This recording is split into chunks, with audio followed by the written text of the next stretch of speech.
Bonjour, bonjour! Bienvenue au Festival Draconis 2024 au Cégep du Vieux-Montréal en personne pour notre prochain panel Rôle et réalité, découvrir les espaces de jeux inclusifs. Nous ne serions rien sans nos commanditaires. Alors cette année, nos panels sont subventionnés, en tout cas, on nous a donné de l'argent, commandité, merci, vocabulaire, par les Terres d'Obsidia, le Gnome Archiviste et Arcana Création. Et sans plus tarder, nous passons à nos panélistes. Oui, ben allô tout le monde, bonsoir. Fait que nous on vient avec l'organisme Interligne. Puis ce soir on va vous présenter les rôles et réalités, découvrir les espaces de jeu inclusifs. Ce qu'il faut savoir que c'est notre volonté, c'est vraiment de faire une présentation qui est collaborative. Donc, on va aussi s'adapter avec les personnes qui sont dans la salle. Évidemment, personne n'est obligé de participer, mais si vous participez, c'est vraiment chouette. Puis, on va adapter notre contenu aussi en fonction de où est-ce que vous en êtes au niveau de qu'est-ce que vous connaissez des rôles et réalités des espaces de jeu inclusifs. Super. On passe à la prochaine? Oui. Okay. Interligne. Ben oui, comme on avait parlé plus tôt, on va présenter un petit peu Interligne et qu'est-ce que c'est. À la base, au début, c'est Interligne, une ligne d'écoute pour les personnes LGBTQ+, et les personnes proches de la communauté LGBTQ+, ou même uniquement pour des questions. Non seulement d'être une ligne d'écoute, nous sommes aussi un organisme à but non lucratif qui vient aider à ouvrir la communication et l'inclusivité un peu partout. Donc, comme qu'on voit sur le panel, on a aussi beaucoup d'autres programmes et c'est principalement ça. Est-ce que sur ce panel-là aussi, on décidait qu'on se présentait aussi en tant que panéliste? Oui, c'est vrai. Mais j'ajouterais juste pour la ligne d'écoute, n'importe qui au Québec ou au Canada peut téléphoner à ce numéro. C'est sûr que c'est orienté pour du par et pour, mais aussi une personne qui n'appartient pas à la communauté pourrait appeler pour dire, ben moi, je suis face à une situation... mettons, j'ai un élève qui est trans dans ma classe, puis je sais pas comment faire. Ça pourrait être quelque chose que la ligne d'écoute, justement, pourrait commencer à guider cette personne au niveau de cette question. Fait que c'est pas juste réservé à l'île de Montréal et pas juste au par et pour, même si c'est principalement du par et pour. Puis exactement. oui, pour se présenter, excusez, on est un peu cavalier. Moi, je viens sur mon cheval, là, je suis prêt, là, je pars tout de suite. Là. Ben, J'ai roulé 1 en présentation. Non. Donc, moi, je me présente. Mon nom est Louis Alexandre, pronom masculin, accord masculin. Puis, pour ce qui est question de jeux de rôle, j'ai commencé mes jeux de rôle très, très jeune avec une des personnes en aide pédagogique. Je fais du jeu de rôle depuis que j'ai 10 ans on and off de temps en temps. Donc, c'est principalement ça qui m'a fait découvrir un peu plus les jeux de rôle. C'était quelqu'un dans mon aide pédagogique qui jouait à ça. Principalement ça. Super. Puis moi, c'est Jane Bayerois. Je suis dans ma dernière année de mon baccalauréat en sexologie à l'UQAM. Donc, en ce moment, je suis en stage à Interligne. Puis moi, j'ai découvert les jeux de rôle avec Flamme en 2020. Donc, ça fait juste 4 ans. Fait que je suis encore un bébé. Mais ça n'empêche que c'est vraiment chouette parce que c'est venu chercher le fait que dès ma tendre enfance, j'étais comme « Ah, j'aimerais ça faire ça ». Puis j'avais juste jamais eu l'occasion avant. Fait que aujourd'hui, je suis là devant vous avec Interligne, fait que c'est vraiment cool. Génial. Oui. On passe à la prochaine. Cool. Ah, super.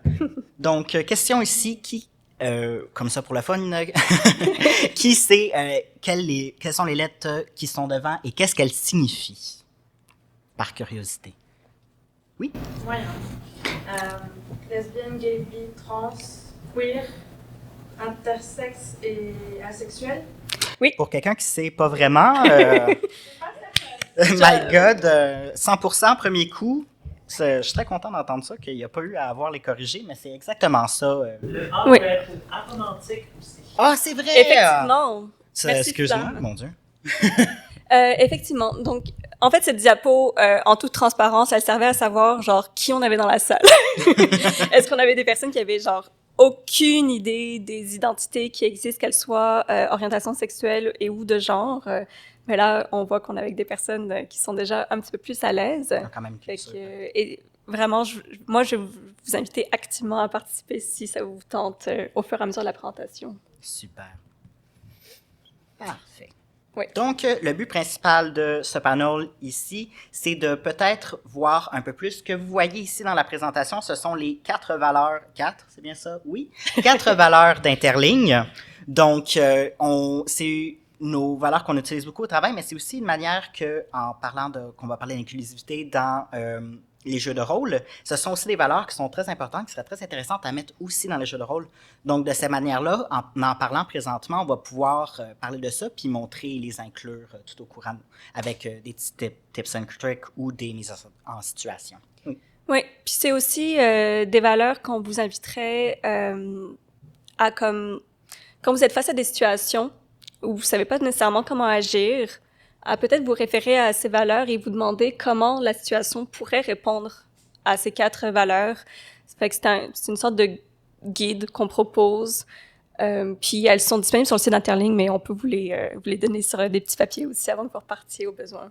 Hell yeah.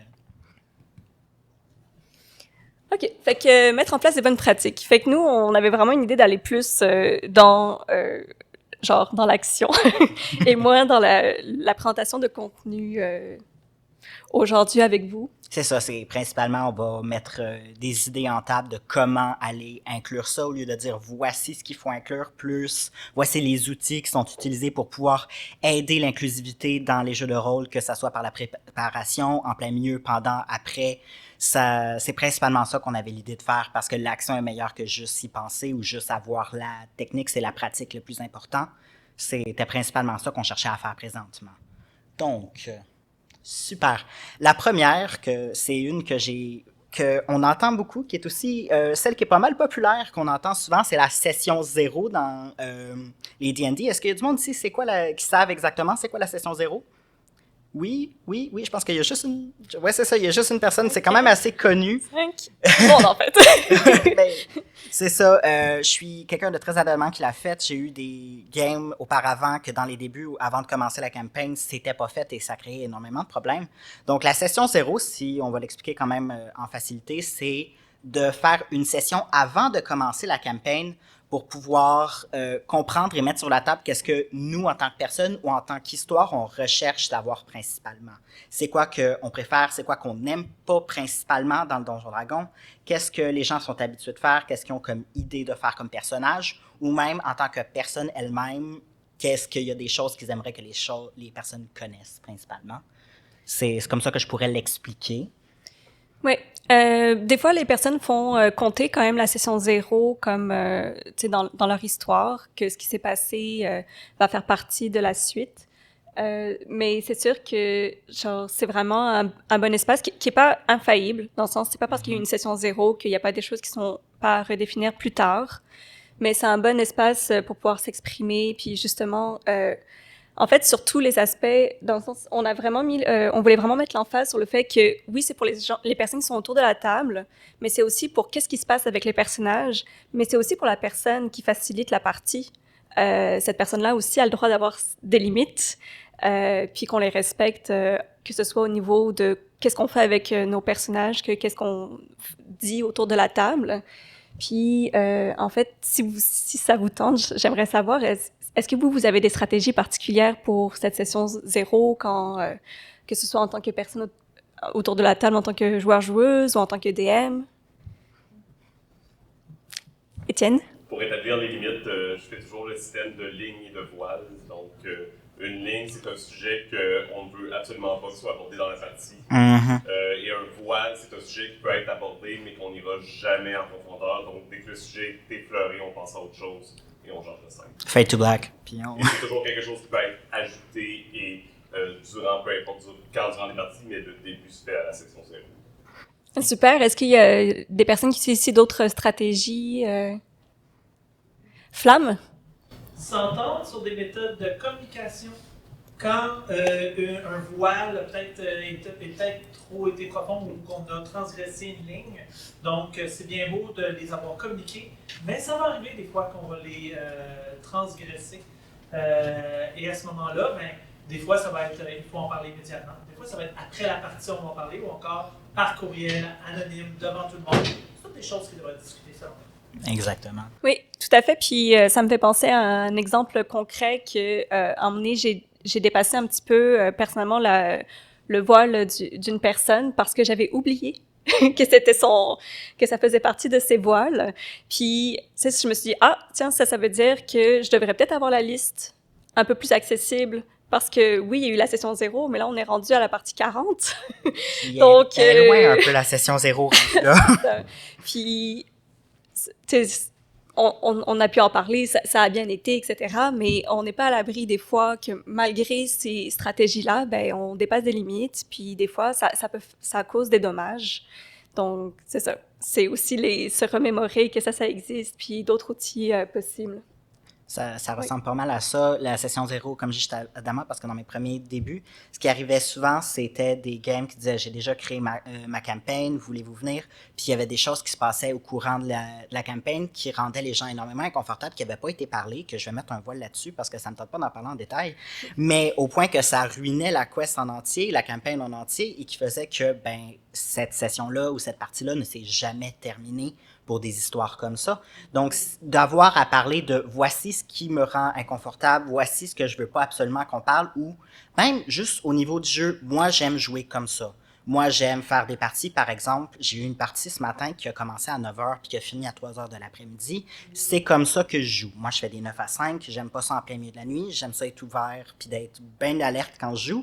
Puis d'autres personnes qui veulent partir, puis se commander la pizza, mettre de l'alcool, puis jouer jusqu'à 5h du matin. Donc, d'avoir une session 0, c'est aussi une manière facile de comprendre, toi, tu joues comment tu te sens par rapport à ça. Donc, c'est juste une manière de collaborer ensemble dans l'histoire. Mais non seulement ça, on en a parlé aussi autour de la table, mais le maître de jeu fait aussi partie de la table. Donc, de voir aussi comment le maître de jeu, le DM, le Game Master, le Dice Master, dépendamment comment on l'appelle, que cette personne-là a aussi son mot à dire et c'est pas un algorithme comme dans un jeu vidéo, c'est une personne, elle aussi, et cette personne-là a son droit à dire, son mot à dire, elle est là pour s'amuser aussi. Donc, il faut aussi prendre en considération cette personne-là. Principalement, ça, mon mot. Oui, puis ça veut dire aussi clarifier, genre, toi, à quel point tu suis les règles? À quel point t'es une personne qui les tord? À quel point, quand tu fais à quel point tu fais du homebrew, à quel point si tu tords certaines choses, dans quelles limites, qu'est-ce que ça veut dire, est-ce qu'on a le même objectif de jeu, puis c'est rien qui est nécessairement dont on pourrait pas se réconcilier les uns les autres une fois que c'est discuté, mais si c'est pas exprimé, ben c'est sûr qu'on s'expose à des frustrations. Des fois on prend conscience de ces enjeux-là plus tardivement, c'est sûr. Mais ça peut être des espaces justement pour en parler, c'est ça. Principalement ça, oui. Donc, la prochaine. Oui, Nouveau Ancien Monde. Toi, tu m'en avais parlé. Pourrais-tu m'en... Oui. Donc, diversifier le monde. Ça, c'est plus pour répondre aux valeurs d'inclusion puis de diversité. Quand on dit nouveau ou ancien monde, qu'est-ce que ça signifie? En fait, un nouveau monde, on l'entendait comme le monde qu'une personne a créé. Donc, un setting qui est créé, qu'il n'y a pas nécessairement de monde original qui existe pour ça, c'est-à-dire pas de campagne préfaite, par exemple. Puis, ancien monde, c'était plus, genre, si tu joues dans un setting de D&D classique, je sais pas, de 4e édition, dans la campagne de cette édition-là, par exemple, c'est un ancien monde. Ou une homebrew complètement pre-build. Exact. Puis, en fait, l'idée, c'est pas toujours évident d'amener de la diversité dans des anciens mondes, parce qu'ils ont leur cohérence, ils ont été créés. Pardon, je me répète. Mais tout ça pour dire que en faisant des changements, ça permet d'amener des nouveaux espaces de narration qui n'étaient pas nécessairement pensés, en fait, dans les campagnes qui préexistaient. Puis, dans les nouveaux mondes, ben, ça permet aussi d'amener ces changements-là. Fait que c'est pas juste une question de comme, vu que c'est moi qui l'ai créé, c'est comme, c'est plus facile d'amener de la cohérence de pourquoi, mettons,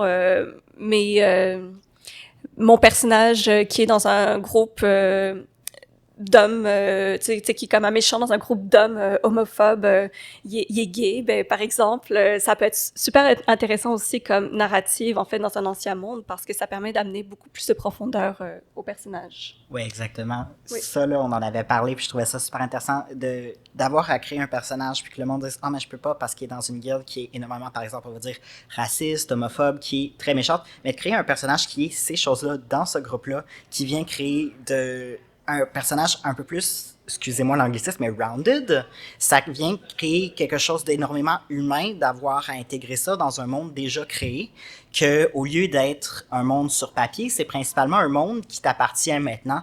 Une chose que j'aime dire, bien que des fois tu vas avoir un homebrew ou une quest qui est complètement pre-build, d'avoir, une fois qu'il est dans tes mains, ce homebrew-là, il t'appartient. Tu peux changer ce que tu veux dans ce monde-là. De dire, moi, cette side quest-là, je la trouve ridicule, ça me tente pas, elle est trop longue, elle est trop compliquée, j'ai de la difficulté avec ces choses-là, je vais le mettre de côté, je vais le changer, qu'elle soit pre-build, ça change rien, ça t'appartient maintenant, c'est ta propre quest. C'est principalement ça. C'est bien dit. Ouais! Ça t'appartient, c'était ton bébé. Aussi, permettre l'exploration de ces narratives-là et amener de la diversité, c'est vrai. On voulait vraiment insister sur le fait que c'était le rôle de tous, parce que des fois, on fait... Oui, la personne qui facilite la partie a effectivement beaucoup de choses sur ses épaules à porter, puis elle a effectivement beaucoup de pouvoir par rapport à beaucoup d'aspects de la partie, mais c'est aussi aux personnes autour de la table d'amener ça. Tout ne peut pas reposer sur la personne qui détient l'histoire non plus, vu que ce sont des expériences qu'on co-crée, en fait. Puis, donc, c'est ça. C'est comme... C'était plus pour mettre l'emphase que c'est vraiment quelque chose qu'on fait ensemble et que s'il y a une frustration par rapport à cet aspect-là, c'est aussi de notre responsabilité, en fait, d'y remédier. La discussion est très importante. La communication est un point énormément important, non seulement dans les jeux de rôle, mais dans la vie de tous les jours. Donc, c'est principalement ça que je voulais dire. Est-ce qu'on passe à la prochaine? On a oublié un point. Non, on est bon. C'est ça. Oui. Super. Oui. S'explorer. Ça, c'est quelque chose de très important qui vient me toucher à cœur aussi, comme la session 0. Jouer un personnage qui tu ne t'identifies pas nécessairement, ou même que tu t'identifies sans être cette personne-là, est quelque chose de très intéressant comme personne. J'ai majoritairement joué des personnages hommes toute ma vie avant de réaliser que j'étais un homme trans, et c'est ces personnages-là qui m'ont appris un peu à tâter le terrain, à découvrir qui j'étais comme personne de manière indirecte, sans être directement moi. Donc, d'avoir des personnages-là, c'est super important, mais non seulement ça, super intéressant. Et t'as pas besoin d'être trans pour jouer un personnage de l'autre genre. Just so you know. C'est le fun. C'est le fun d'explorer quelque chose que tu vas pas nécessairement avoir envie de faire nécessairement tous les jours. De faire, tu sais quoi? J'ai envie de jouer ce personnage-là. J'ai envie de découvrir un côté de moi que j'ai jamais vraiment découvert. Puis, non seulement ça, tu te découvres toi-même, mais tu vas découvrir les partenaires avec qui tu vas jouer dans la game de cette manière-là aussi, parce que eux aussi vont soit créer un personnage où ils s'identifient énormément, ou créer un autre personnage qui vont faire, tu sais quoi, aujourd'hui j'ai envie de jouer ça. Je fais des rogues tout le temps, mais là j'ai envie de faire un barbarian. Je vais forcer dans le tas cette fois-ci. Tu vas te mettre à découvrir des parties, des personnes que tu connais, que ce soit des amis ou des personnes que tu as rencontrées pour la première fois, puis tu viens découvrir un côté d'eux que tu n'as absolument jamais connu. Puis c'est super intéressant de cette manière-là. C'est comme une manière de venir mettre son petit gros orteil dans l'eau. J'ai dit mon petit gros orteil, hein? Son gros orteil dans l'eau. Faire comme, je vais goûter si la température de l'eau est bien avant de rentrer au complet dedans. C'est une autre raison qui est super importante d'aller créer une diversité dans ses personnages. Puis ça peut être aussi diversité de genre, diversité de l'orientation, diversité des characters qu'on joue au niveau de leur race. Mais non seulement ça, ça peut juste être diversité au niveau des personnages que tu joues. J'ai tout le temps joué des rogues, cette fois-ci je joue pas un rogue. C'est principalement ça. Oui. Des choses à rajouter? Non, pas vraiment. Non, j'ai fait le tour. Pas mal. Mais oui, juste, tu sais, je sais que Louis l'a dit, mais tu sais, je trouve que c'est vraiment une chance de pouvoir aussi voir les personnes qui sont autour de la table, tu sais, explorer des choses qui ne leur ressemblent pas, ou au contraire, qui viennent étrangement leur ressembler. Puis, je trouve que ça fait partie de ce qui fait que c'est une joie, en fait, quand on fait du jeu de rôle, tu sais, d'avoir accès à genre, oh shit, genre, ou peut-être que je peux pas dire ça pour l'enregistrement. Non, c'est déjà dit. Oupsie! On censurera, là. Mais bon, de se dire genre, oh wow, genre, mon ami est capable de ça, alors que, mettons, le reste du temps, mon ami est ultra timide. Ou, ah, mon ami démontre d'une sagesse que ça fait longtemps que je l'avais pas vu avoir. Ben, j'ai une amie elle est une personne énormément timide qui a rarement envie de prendre action dans sa vie. Elle vient tout le temps demander aux autres si elle peut prendre, si c'est un bon choix qu'elle choisit, bien que elle est une adulte. Et pas juste une nouvelle adulte, elle est une adulte. Et la voir jouer à Donjon Dragon, puis jouer des divas sassy qui s'en foutent puis qui vont faire ce qu'ils veulent, ça montre un désir de vouloir faire ses choix soi-même. Et même à ça, ça peut donner aussi des expériences à aller amener dans la vie courante, de jouer ces rôles-là, de faire « Hey, tu te souviens la dernière fois dans la session, il y a 3 mois, que t'as joué ça quand tu faisais ton personnage? Tu sais, là, t'as un problème présentement, mais j'ai comme l'impression que comment tu l'as apporté dans le jeu, ça viendrait beaucoup t'aider comment l'apporter dans la vie de tous les jours. Du roleplay, c'est exactement ça, c'est du roleplay, mais role veut dire aussi des choses qu'on va voir dans la vie de tous les jours. Donc, d'aller prendre un rôle, d'aller prendre action, c'est la même chose qu'on va voir dans le D&D, mais de manière un peu plus concrète. Oui. C'est... Pas grave. Je pense que la prochaine, on s'en va vers l'espace de discussion, si j'ai bien compris. Ouais! Fait que, ça nous ferait plaisir de vous entendre. En fait, nous, si vous n'avez pas envie de participer, on a des mises en situation, de situations sur comment faire pour améliorer une situation ou qu'est-ce qui se passe dans cette situation-là. Mais sinon, on voulait savoir si vous aviez des choses dont vous vouliez partager, que ce soit ne serait-ce votre expérience ou pour réfléchir avec les personnes qui sont présentes ici. Questionnement, inquiétude, Max. angoisse. Oui, ben merci beaucoup. Il y a une des diapos qui m'a vraiment intéressée, vous avez parlé de diversité. Vous avez donné l'exemple, par exemple, d'un personnage qui serait homosexuel et qui vivrait de l'homophobie. Moi, ça m'a vraiment allumé. Je me demande comment vous faites la distinction, où vous tracez la limite entre une campagne où le racisme, le sexisme, l'homophobie existent versus une campagne qui commence à devenir raciste, homophobe, etc. Oui. Merci pour ta question. Moi, je dirais, personne n'est infaillible. Donc, Exactement. C'est sûr qu'il peut se passer des situations où les personnes ne se rendent pas compte qu'elles glissent dans un système d'oppression puis qu'elles viennent le renforcer. Mais ça veut pas dire que c'est excusable. Ça veut juste dire que ça arrive. Donc, s'il y a des personnes qui sont représentantes autour de la table, il faut que ces personnes-là aient autorité sur le contenu. Oui, bien sûr, ça veut pas dire que toutes les personnes homosexuelles vont être d'accord. Mais dans cet espace-là, c'est la personne homosexuelle, par exemple, qui s'exprime sur la situation, donc elle est prioritaire. Exactement. Puis sinon, c'est quel est l'objectif derrière? Quel est l'objectif de l'univers? Quel est l'objectif du personnage? Quel est l'objectif de la situation? Est-ce que en ce moment, la table est en train de grandir, d'apprendre, de jouer avec des codes d'une façon qui vient renforcer le pouvoir d'agir, l'inclusion, la bienveillance et le 4e que j'oublie en ce moment? Demande-moi-le pas, je sais pas plus.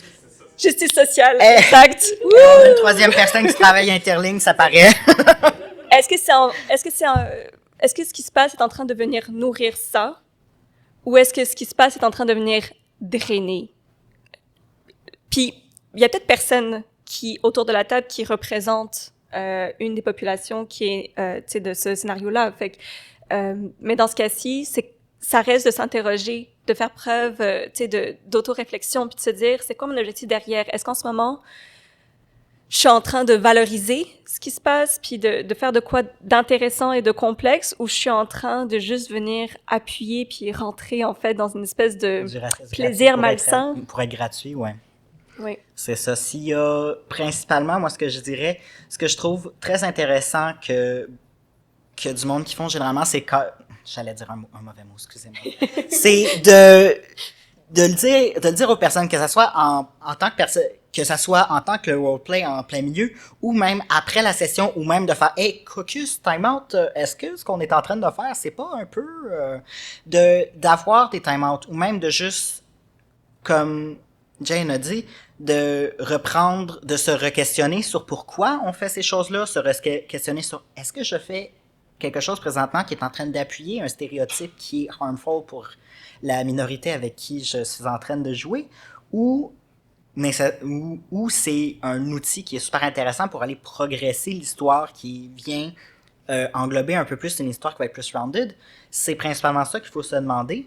Puis, c'est... je sais plus où je m'en viens, mais c'est principalement ça. Oui. Mais est-ce que toi, tu avais des suggestions ou non? Ben, c'est pas mal ce que vous avez dit, merci. Donc, c'est ça, vraiment, mais moi, je le sens quand la situation devient raciste, ben, il y a un manque d'awareness Ouais. autour de la table. C'est dans la mesure où le sujet est abordé en manière de dénonciation et non de reproduction de l'oppression en question. Je me sens en sécurité. Oui. Ben, merci vraiment pour ton partage. Est-ce qu'il y avait d'autres personnes qui avaient envie de partager des situations? Vincent? Peut-être juste rebondir sur ce que vous disiez. Je pense que c'est légitime aussi. C'est légitime d'un côté de vouloir explorer ces thématiques-là, puis de se dire, OK, dans un monde comme on veut, mais c'est aussi légitime de dire, ben moi j'aimerais ça jouer une personne trans qui vit dans un monde où c'est pas un enjeu, puis en fait, oui. C'est juste comme. Exact. C'est ça, tu sais. Je pense que. On a des dragons, des magiciens, puis tout. Pourquoi on n'aurait pas des personnes trans? Ça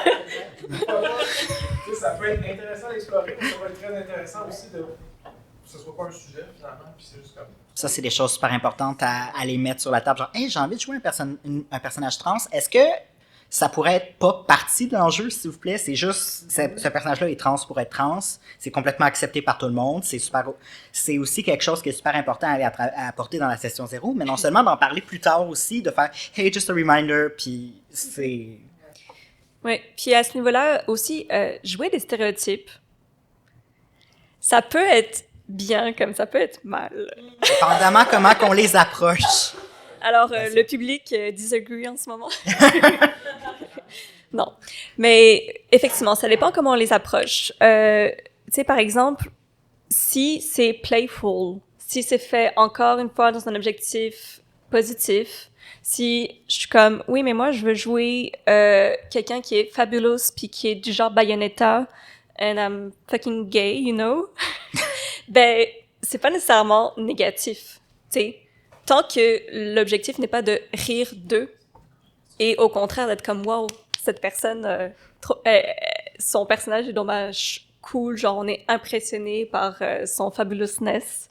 Fait que c'est ça. Ça aussi, c'est quelque chose qui se discute aussi dans la session 0 de comment on aborde ça parce que ça peut être aussi une façon d'explorer puis de s'explorer soi-même. C'est ça. Oui. Est-ce qu'il y a d'autres personnes qui ont envie de partager des choses? Oui? Ben, moi, j'ai jamais fait de jeu de rôle sauf comme enfant à genre jouer avec mes amis. Basically the same thing. C'est ça qu'on fait adulte, on est des enfants.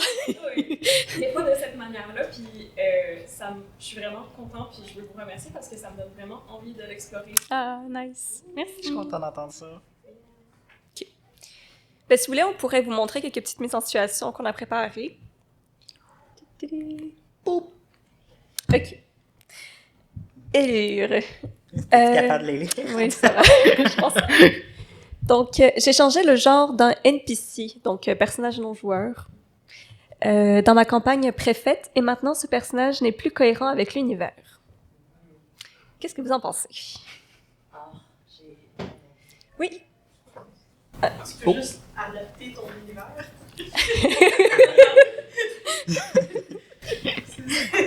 C'est ma réponse.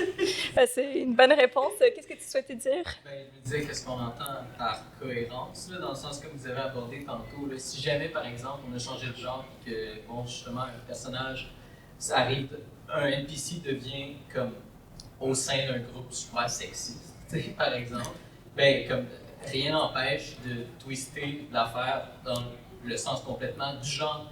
Tous les goons bonhommes de ce groupe-là respectent somehow la des boss, tu sais. Puis qu'est-ce que ça implique aussi, là, au niveau de toutes leurs propres relations par rapport à ça.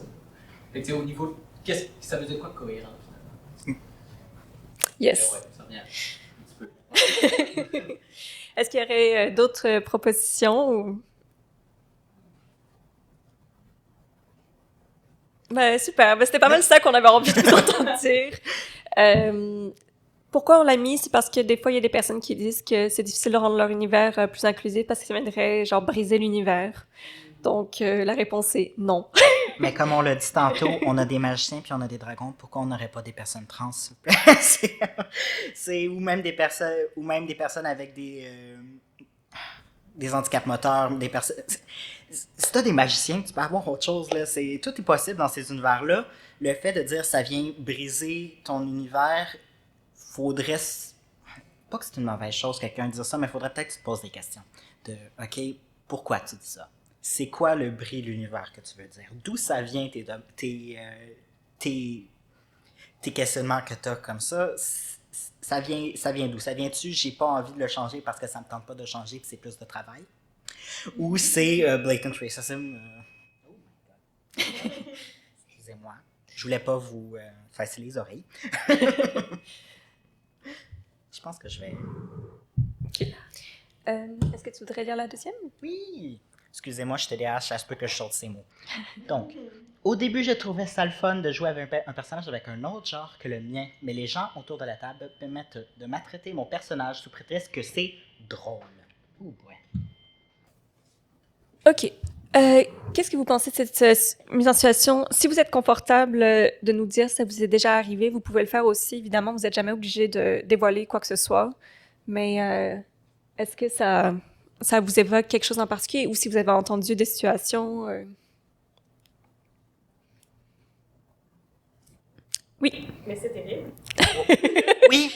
Il y a une raison pourquoi c'est mis là en mise en situation. Ces mises en situation-là, il y en a certaines qui sont complètement créées, mais il y en a d'autres qui viennent de certaines histoires qui se passent, de faire comme « Ah, c'est drôle du sexisme, on va venir, puis toi, tu vas être le bouc émissaire du DM, puis toi, tu vas être bâché dessus parce que ça fait rire la table. » Mais il faut comprendre que la personne qui se fait bâcher dessus, est-ce qu'elle a consenti à se faire bâcher dessus, puis est-ce qu'elle a du fun? Parce que ça, des histoires d'horreur longues de même, j'en ai des mauvais DM, des mauvaises histoires que tu leur dis « Hey, mon personnage qui est le bouc émissaire, qui est en train de se faire complètement détruire, puis que c'est drôle, il y a des fireballs par-dessus fireballs, puis mon personnage est calciné tout au bout. » Mais moi, j'ai plus de fun. C'est comme, ben, t'es pas une bonne personne pour jouer du Donjon Dragon, d'abord. Mot pour mot, ce qu'on m'a dit. Donc, la fait... Comme on parlait de la discussion et de dire « Hey, time out, caucus », ou même après, pendant ou quand que la partie finit pour avoir le temps de cogiter puis d'y penser, de dire « Gardez, je comprends que vous aimez ça, faire ces choses-là, mais moi, j'aimerais ça avoir du fun dans ma game. » Puis là, présentement, avec ce qui se passe, puis la misogynie qui se passe présentement, ça rend ça pas le fun pour moi. C'est quelque chose, puis je vais le répéter, puis le répéter, puis répéter, parce que c'est ce que je trouve le plus important, c'est la communication. Puis de voir quelqu'un qui va réagir mal à ça, là, on s'en va dans quelque chose d'un peu plus complexe. Mais principalement de dire, voici ce que moi, je n'aime pas qui se passe présentement.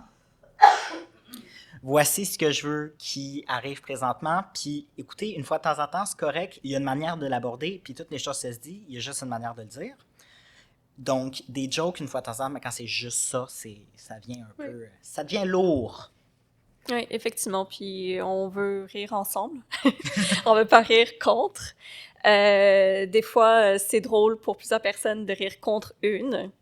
Mais malheureusement, si la table n'est pas en mesure d'entendre que ben, c'est pas fun pour cette personne de se faire tout le temps rire contre, c'est peut-être un espace duquel il faudrait malheureusement se retirer pour soi, pour sa protection. On n'est pas obligé de s'exposer non plus à des comportements inappropriés.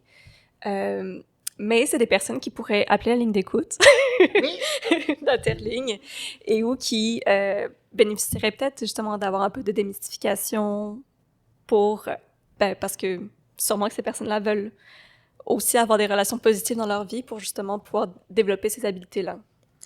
Fun fact, si vous avez un DM comme j'ai expliqué auparavant, sortez de là. Ils sont pas tous comme ça, les DM, je vous le jure. Vraiment. Je tiens à dire qu'il y a plein de tables où est-ce que ça arrive pas.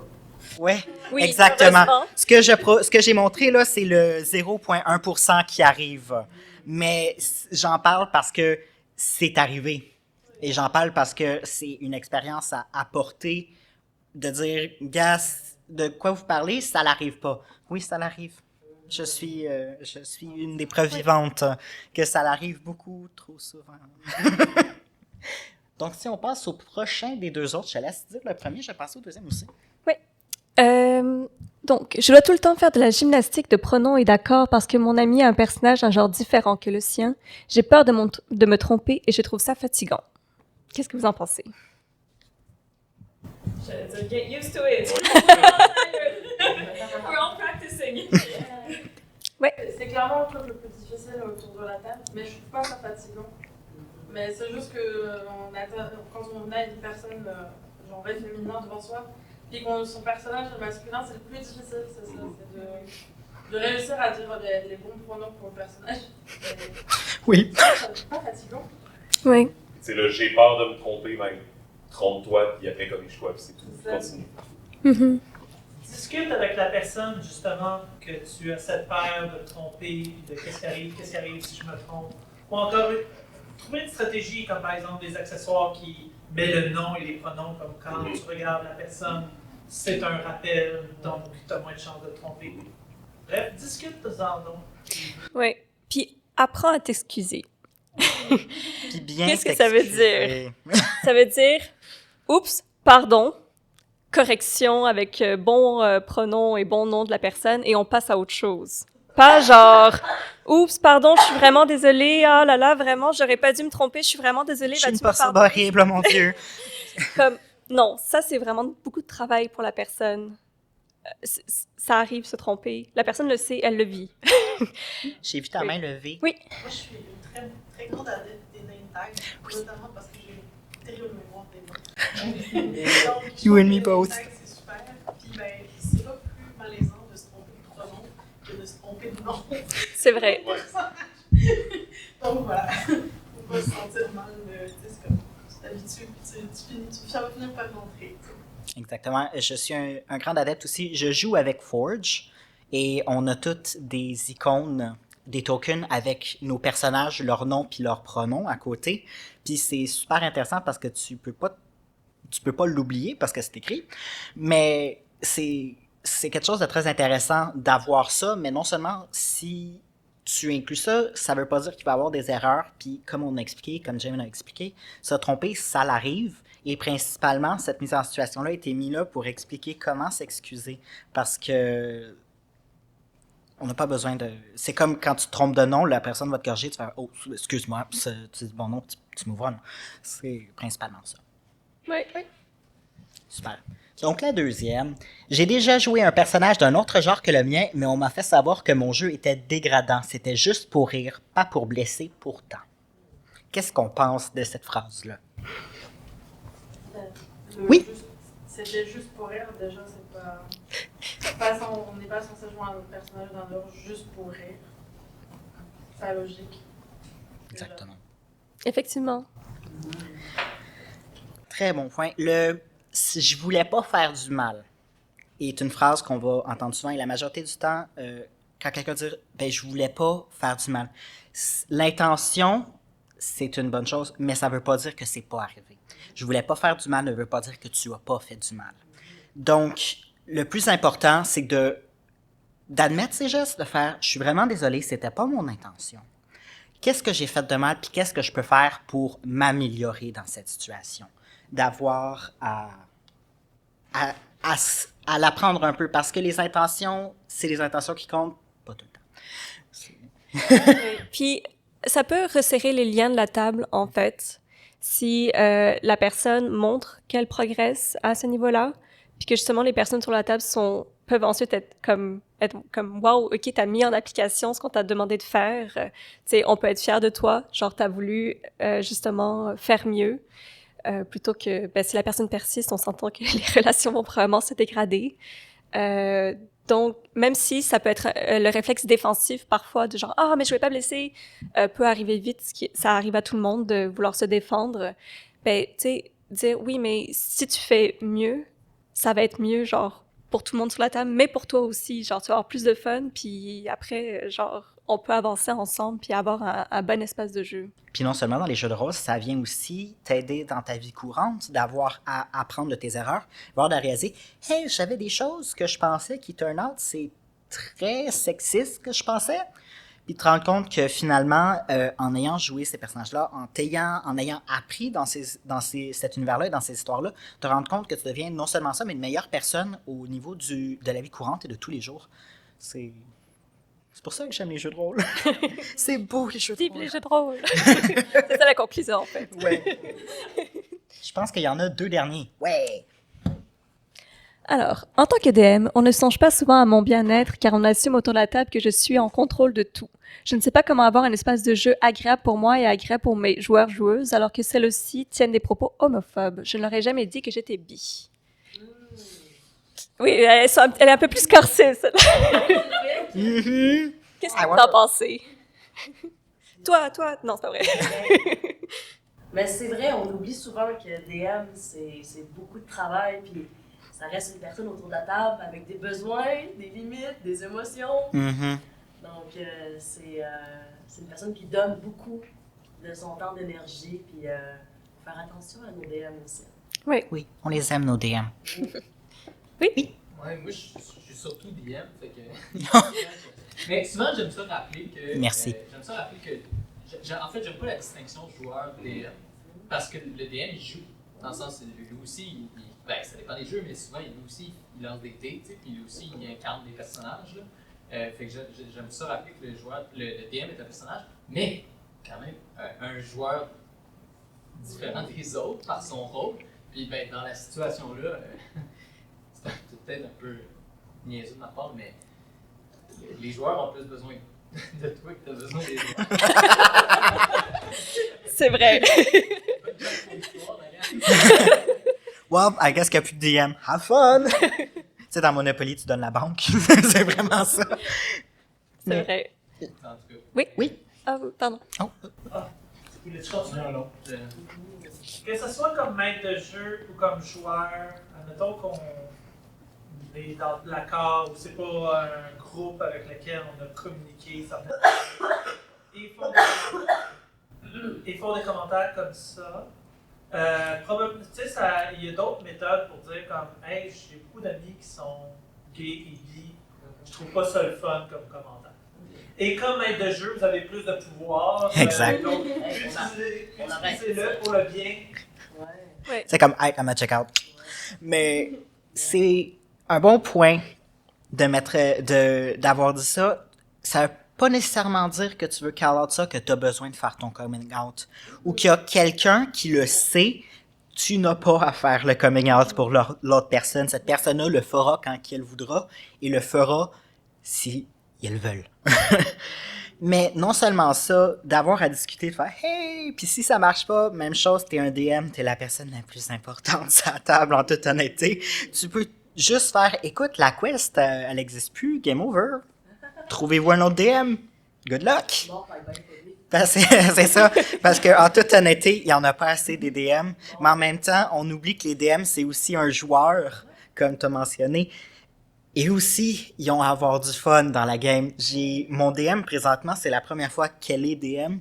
Et non seulement ça, elle a tellement du fun, mais elle a même un personnage avec nous parce qu'on n'est pas des personnages qui font beaucoup de dommages. Donc, elle s'est rajouté un personnage dans notre quest, puis elle joue ce personnage-là. Donc, d'avoir le DM et de prendre soin de son DM, c'est quelque chose de très important. Pas de DM, pas de game. Exactement. Mais vous avez parlé des sessions zéro, c'est aussi un bon moment pour les DM de parler de leur Line and Bells, de ne pas se gêner d'en parler, puis évidemment de le rappeler au cours de la partie. Exact. Puis, tu sais, ça peut être aussi des situations où, oupsie, je l'ai pas écrit dans les lignes et les voiles à la session 0, puis là, je me rends compte que ma table est un petit peu désagréable. Donc, ça peut être des choses, malheureusement, qu'il faut caller plus tard. Mais justement, avoir le document à portée de main, puis dire, de lignes et des voiles, par exemple, puis de dire, OK, en fait, je vais rajouter des catégories parce que je me rends compte que ça me convient pas. C'est un bon moment pour le faire. Oui? Oui.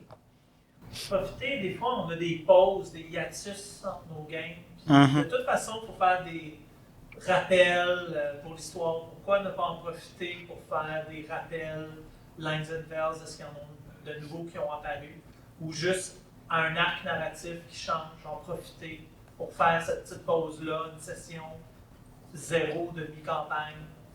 Ça peut être d'autres moyens de profiter justement de, si on ne sait pas comment les rentrer, de profiter de ces moments-là organisés pour en discuter. Oui, vraiment. Mais comme toute autre chose, pour mettre l'emphase là-dessus, comme qu'on dit dans la session 0, il y a des choses qui ont été dites puis qui ont été oubliées d'être dites, mais comme le consentement, ça peut être changé à tout moment.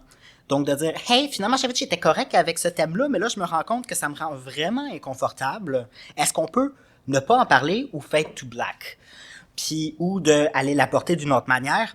Donc, de ne pas s'étonner qu'il y a des possibilités qu'au courant de la game, il y a des choses qui aient à être changées, qu'il y a des choses qui aient à être ajoutées, ou que juste des choses qui vont être complètement enlevées de la game. Et c'est tout à fait normal, comme dans la vie de tous les jours, tu pensais que tu étais correct avec quelque chose, puis là, tu te dis « Hey, finalement, je ne le suis pas. » Mais on va se le dire, l'homophobie, on n'est pas censé être correct avec ça, là, on va se le dire. Groundbreaking. Ouais, Oui. Non! Parler de lignes de voile, ça me fait me poser la question. C'est quand même des sujets qui peuvent être assez personnels. Oui. Une session 0, on n'a peut-être pas le goût de dire, ben, voici mes lignes, mes voiles, parce que ça pourrait faire un coming out, ou ça pourrait faire partager peut-être certains traumatismes que tu n'as pas le goût de parler avec plein d'inconnus. Est-ce que vous avez des suggestions pour aider avec ça? J'ai déjà vu quelqu'un faire ça, qui demandait les lignes et les voiles du genre, mais avec des codes de couleur, mais que c'était un truc en ligne complètement anonyme. Du genre que le monde avait absolument, et tu pouvais pas savoir c'est qui avait écrit ça, sa game, qui disait « Voici moi ce que je ne suis pas correct avec. » Et que même le DM pouvait pas savoir c'est qui avait écrit ça. De cette manière-là, t'as pas à faire ton communion, t'as pas à dire « Hey, pour... » Puis même à ça, si quelqu'un dit « Hey, je suis pas confortable avec ce thème-là », puis t'es comme « Pourquoi t'es pas confortable avec ce terme-là? » La personne peut dire « J'ai pas envie d'en parler » et respecter ça. C'est pas que quelqu'un dit qu'il veut pas... Mais il dit qu'il veut pas en parler, qu'il veut pas qu'on en parle pendant la game, fait qu'il veut probablement pas en parler là non plus. C'est ça, c'est une chose un des clous que j'aurais, ou d'autres affaires, c'est juste... C'est ça. Oui. Je sais pas s'il y avait d'autres qui avaient peut-être Tu voulais rebondir, je pense? J'allais dire, c'est un peu la même chose. Là. Moi, quand je le fais normalement dans mes groupes, je le fais en ligne, justement parce que c'est anonyme, puis parce que ça permet à n'importe qui de retourner le voir, puis de consulter, puis faire comme, c'est vrai, faut pas qu'on parle de ça.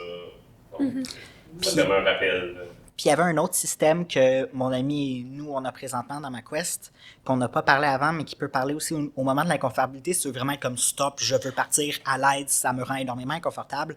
Le monde, en personne, je suis plus en ligne, mais c'est le signe X. Si tu envoies dans le voice chat un X, ça veut dire move on, s'il vous plaît.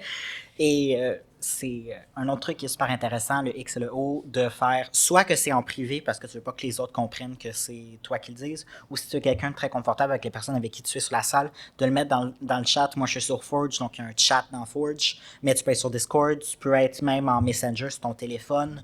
Quand tu es en personne, de faire X, je ne veux plus, on fade to black, on move on, s'il vous plaît. Qui est aussi quelque chose de très important quand que ça n'a pas été abordé avant puis que tu veux sortir de cette situation-là. Oui. Mais c'est sûr que dire ses lignes et ses voiles, ça peut être très vulnérabilisant.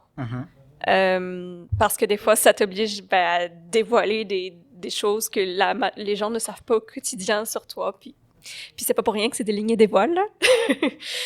Et puis, des fois, malheureusement, il faut bien comprendre c'est quoi ces lignes et ces voiles.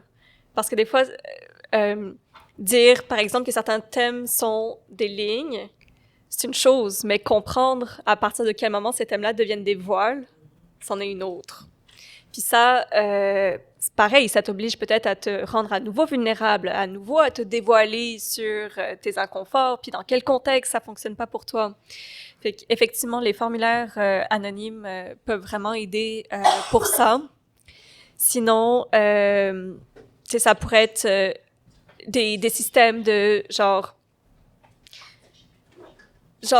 exprimer sur quelle thématique t'es confortable de développer, puis de dévoiler, puis de dire, OK, mais dans tel contexte, ça fonctionne, dans tel contexte, ça fonctionne pas. Mais tel sujet, c'est vraiment non. Fait que juste jamais. Ça n'existe jamais, point. Ça peut être quelque chose qui est fait. Aussi, dans les situations où il n'y a pas de formulaire anonyme et où on est avec des personnes avec qui on joue qu'on ne connaît pas, puis qu'on ne sait pas à quel point c'est sécuritaire de s'exposer, ben dans ce cas-ci, ça serait d'apprendre à connaître ces personnes, en fait.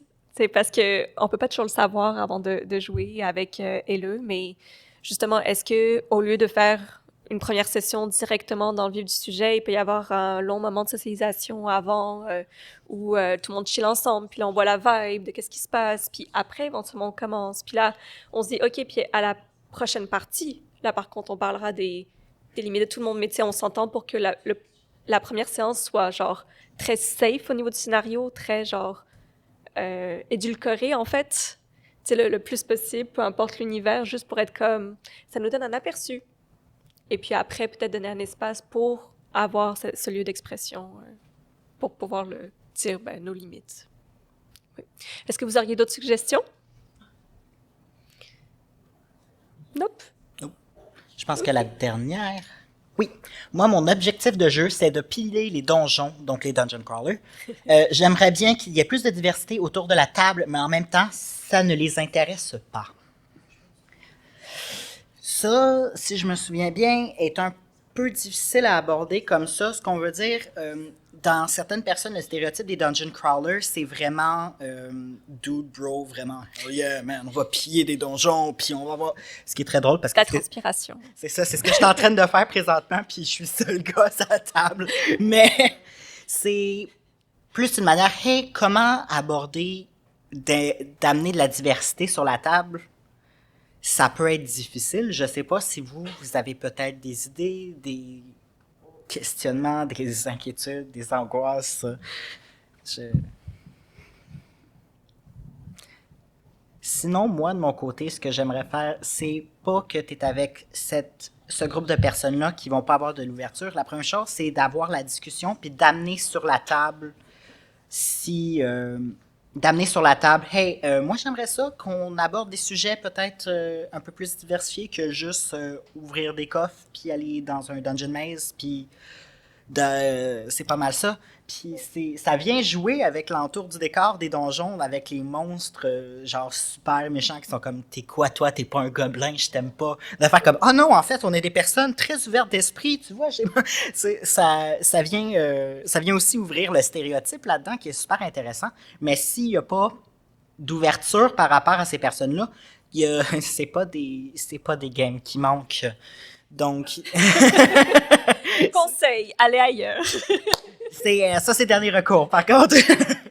Oui, t'avais levé la main. C'est ça, j'allais dire, je pense que des fois, il faut vraiment accepter ses limites. Là, c'est quelque chose que les gens font pas assez. Je trouve que quand on met ses limites, des fois, il y a beaucoup de personnes qui acceptent que les autres pilent sur leurs limites et aillent par-dessus parce que si jamais je trouve pas d'autres gens, ou ben, c'est mon groupe que je joue avec depuis 4 ans, je peux pas changer de groupe, etc.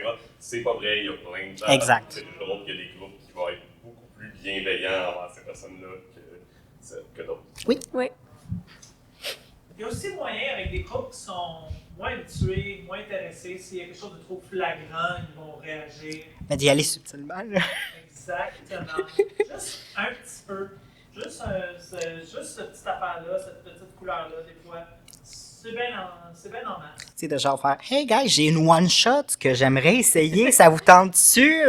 Puis là-dedans, d'aller inclure des thèmes qu'on n'a pas abordés, puis ils sont comme hey, l'histoire était vraiment cool. Ah ouais, voulez-vous que j'en fasse des autres? Puis d'aller rajouter un peu plus de sel dans la sauce, là, c'est aussi intéressant de faire ça. D'y aller direct, c'est vrai qu'il y a des personnes qui vont aller rajouter genre wow, non, mais d'aller peut-être soi-même, parce qu'on va se dire, les jeux de roleplay, c'est de la collaboration, d'aller peut-être, avec ton propre personnage, que tu sois DM ou pas DM, d'aller vouloir apporter ça, de peut-être tenter le terrain, d'aller voir avant, puis si les subtilités ne marchent pas, d'y aller un peu plus direct après.